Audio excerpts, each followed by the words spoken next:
بسم اللہ الرحمن الرحیم۔ یورپ اور ایشیا کے سنگم پر شاخ زرعی اور بحیرہ مرمرہ پر واقع ترکی کا مشہور شہر استنبول نہ صرف اسلامی دنیا میں بہت اہمیت کا حامل ہے بلکہ مسیحی دنیا میں بھی اس کی مرکزی اہمیت رہی ہے۔ 667 قبل مسیح میں یونان کی توسیع کے ابتدائی دنوں میں اس شہر کی بنیاد ڈالی گئی۔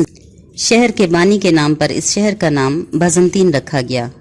11 مئی 330 عیسوی کو یونانی حکمران کانسٹینٹائن دی گریٹ کی جانب سے اس شہر کی تعمیر نو کی گئی اور اس شہر کا نام بازنطین سے بدل کر کانسٹینٹینوپول رکھا گیا۔ تاریخ میں اس شہر کا نام نووا روما یعنی نیا روم بھی ملتا ہے۔ ناظرین، 29 مئی 1453 عیسوی کو فتح قسطنطنیہ کے بعد سلطان محمد فاتح نے اس کا نام اسلامبول رکھا، جو رفتہ رفتہ استنبول ہو گیا۔ یورپ کا سب سے بڑا اور امیر ترین شہر ہونے کے باعث شہروں کی ملکہ بھی کہلاتا تھا۔ ایک حدیث کے مطابق حضور صلی اللہ علیہ وآلہ وسلم نے مسلمانوں کو قسطنطنیہ کی فتح کی بشارت دی تھی۔ آپ صلی اللہ علیہ وآلہ وسلم نے اپنی اس خواہش کا اظہار کرتے ہوئے اس کے فاتحین کو جنت کی بشارت دی تھی۔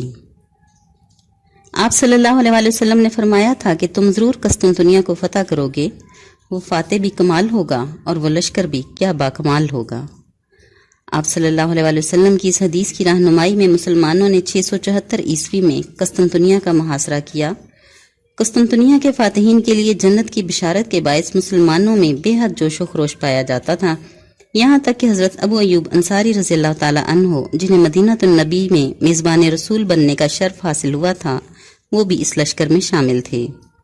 یہ محاصرہ تقریباً 5 سال جاری رہا۔ حضرت ابو ایوب انصاری رضی اللہ تعالی عنہ ایک وبا میں شہید ہو گئے اور فصیل شہر کے ساتھ دفن ہوئے۔ ناظرین، شہر کے مضبوط حفاظتی نظام اور وبا کے باعث مسلمانوں نے محاصرہ اٹھا لیا۔ اس کے بعد 717 عیسوی میں بھی محاصرہ کیا گیا لیکن کامیابی نہ ہوئی۔ اس شہر پر غمی و خوشی کے کئی موسم آئے اور گئے، لیکن اس کے گردا گرد 60 فٹ بلند 3 فصیلوں کے حصار نے اسے ناقابل تسخیر بنائے رکھا۔ یوں اہل قسطنطنیہ میں یہ خیال مضبوط سے مضبوط تر ہو گیا کہ شہر کی حفاظت پر دیوتا مامور ہیں، اس لیے اس شہر کو کوئی فتح نہیں کر سکتا۔ در حقیقت اس شہر کی تسخیر عثمانی سلطان محمد فاتح کے مقدر میں لکھی جا چکی تھی۔ 29 مئی 1453 عیسوی کو سلطنت عثمانیہ کے 7ویں فرمانروا سلطان محمد فاتح کے ہاتھوں عیسائیوں کی شکست کے بعد قسطنطنیہ فتح ہوا اور ملت اسلامیہ کے قلب کے طور پر ابھرا۔ قسطنطنیہ کی فتح نے سلطنت عثمانیہ کو دنیا بھر میں شاندار عظمت اور عزت عطا کی اور عثمانی پہلی بار ایک بھرپور قوت کے طور پر دنیا میں ابھرے۔ یہ شہر 470 سال تک سلطنت عثمانیہ کا دارالحکومت رہا۔